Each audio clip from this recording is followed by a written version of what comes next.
Namaste, friends, and welcome. Today we're talking about the beginner basics tools on what you need for your yoga practice. And so to begin, you're going to need a yoga mat. Where do I find a yoga mat and what yoga mat is good for me? Well, no problem. Start with any yoga mat that works for you to begin with. You can go anywhere in the world to pick one up and order it online. But here at Jai Bhakti Yoga Foundation, we tend to use Jade, Manduka, and Gayam yoga mats. They are our favorite brands because they're sustainable and they are reliable for our practice. They don't slip on us and they're extremely durable. As well as Jade yoga mats tend to be biodegradable. So we always want to reduce our carbon footprint. So always thinking about the natural resources. The more natural your yoga mat, the better.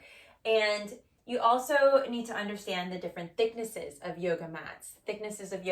So this Gayam mat that I'm sitting on is very thin. Even though it's comfortable, it's about 1/8 of an inch thick. And yoga mats come in 1/8, they come in 1/4, and they come in 1/2 inch thicknesses. And then travel mats are extremely flat. They're even less of this, and maybe even like less than 1/8. So consider what you need based on your physiology. If you have sensitive knees, then you're going to want to utilize a thicker yoga mat. For that reason, we have these wonderful knee pads. And Apana has been very generous to create these knee pads that are about 1/2 inch thick, created out of the Pilates strengthening yoga mats that are very thick, specifically because Pilates works on core and lower back, and therefore the spine is always hitting the ground. So to protect the spine, their mats are extremely thick. And you can utilize it in combination for when you're practicing underneath your knees or underneath your hands. And this just gives you a lot more cushion for poses that you're really heavy weight bearing on the knees. The other option is to utilize a blanket. Blankets are phenomenal resources because they come in a variety of thicknesses and textures. So again, the more natural, the better. And here I have one of the traditional Mexican blankets that you're used to seeing in a yoga studio if you frequent one. And if you've never been to a yoga studio, then this would be something similar that you would see. Keep in mind that you can use any blanket that's comfortable for you. It doesn't have to be a yoga blanket, but it could be a blanket that you can roll up to create quite a bit of thickness around it so that you have the stability that you need for either your spine or for your knees or for your hands. These are really, really great used for our restorative classes, yin yoga classes, and your everyday hatha vinyasa classes where you're doing a lot of weight bearing on the knees or you're doing a lot more resting or grounding poses. The next offering is our blocks, and forgive me for not having the cork blocks, but there's also a version that comes in cork material, like a cork that you see from a wine bottle cork. And it's very thick and very hard and very durable. And it really looks a lot more like our black yoga block here, which is about 4 inches thick and extremely durable and strong.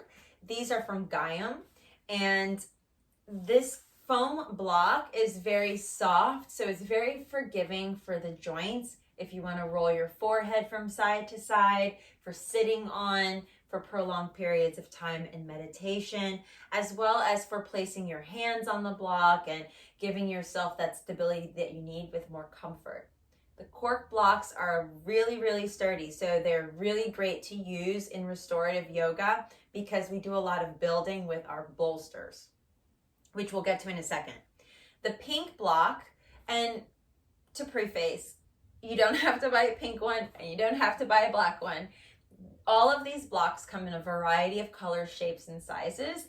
So this one is about 2 inches thick, and this one is 4 inches thick. You can go to any store or any resource or to our useful links tab and find a link that works for you to purchase your own props to have at home. These blocks you can use to sit up on. You can, again, build with them. You can utilize them for so many versatilities within your practice. Then we have what's known as a yoga wedge. The wedge is a really great resource for you to sit on as well because it helps to support the posterior and anterior tilt depending on which side you're sitting on. And you're also able to support your wrists for those that have sensitive wrists in practice and need a little bit of support with the wedge. The wedge can be used in two ways, facing away from you or facing towards you, depending on your own personal journey. So it's really a great tool to begin to practice with if you haven't done so already, or if you need it or not. So it's an optional tool as well. We also have what is known as your yoga strap, and the yoga strap or belt is provided by, pretty much every designer that makes yoga props will have a variation of their own yoga strap. And the yoga straps come with either the interchangeable loop that is very similar to this shape, or you have the rings, which they come in little circle rings. And basically we utilize this for pretty much all of the asanas to help us get into the poses, deepen into the poses, get a nice stretch. They also help to support with balancing, or even if our arm is maybe a little too short today and we haven't gotten that stretch that we need, these straps are the little go-go gadget arm extension for us when we are practicing. It also helps us to open up our hips when we're doing poses that are hip opening. These are great for getting us into alignment. You will see these straps used almost every single class without a doubt in the Iyengar practice. So we utilize a lot of these props in Iyengar, and it's very good for you to get familiar with them. And like the blocks, these straps are sold in a variety of a variety of colors and materials. And you might be asking, well, I've seen the plasticky ones that are really stretchy. Well, those are wonderful and I encourage you to use them, but more so for strengthening and more so for Pilates.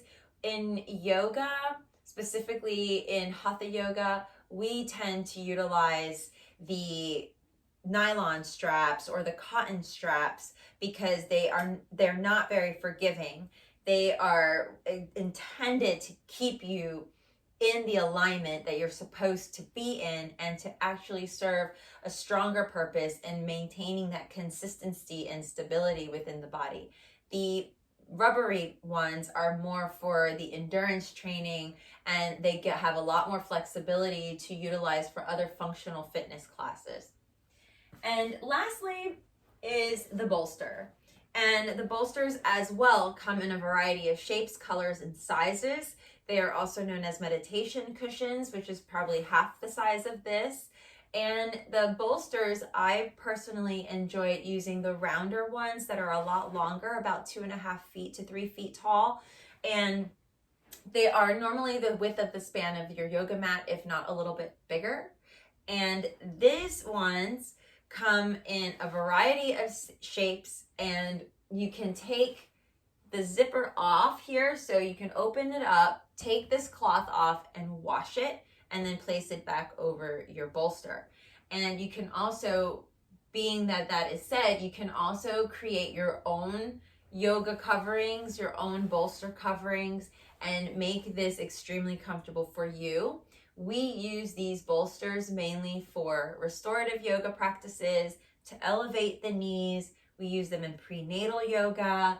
We use them in Jivamukti. We use them in Kundalini and in Hatha yoga and other respective lineages as well. So a very wise investment, especially if you're one that's prone to getting dizzy. These help to keep your head above your heart when we're in more restorative practices, and it gives you more openness as well. And if I forgot to mention, which I think I might have, Manduka and Jade yoga mats specifically that I'm aware of create extra long yoga mats and slightly extra wider. And the reason for that is because we have very tall people in the world, and these smaller yoga mats are not long enough for these beautiful bodies. So They are so generous enough to create longer yoga mats, again, that are sustainable and biodegradable for you to enjoy for your practice. I really hope that this little short tutorial helped you, and I'll see you soon on a mat. Namaste.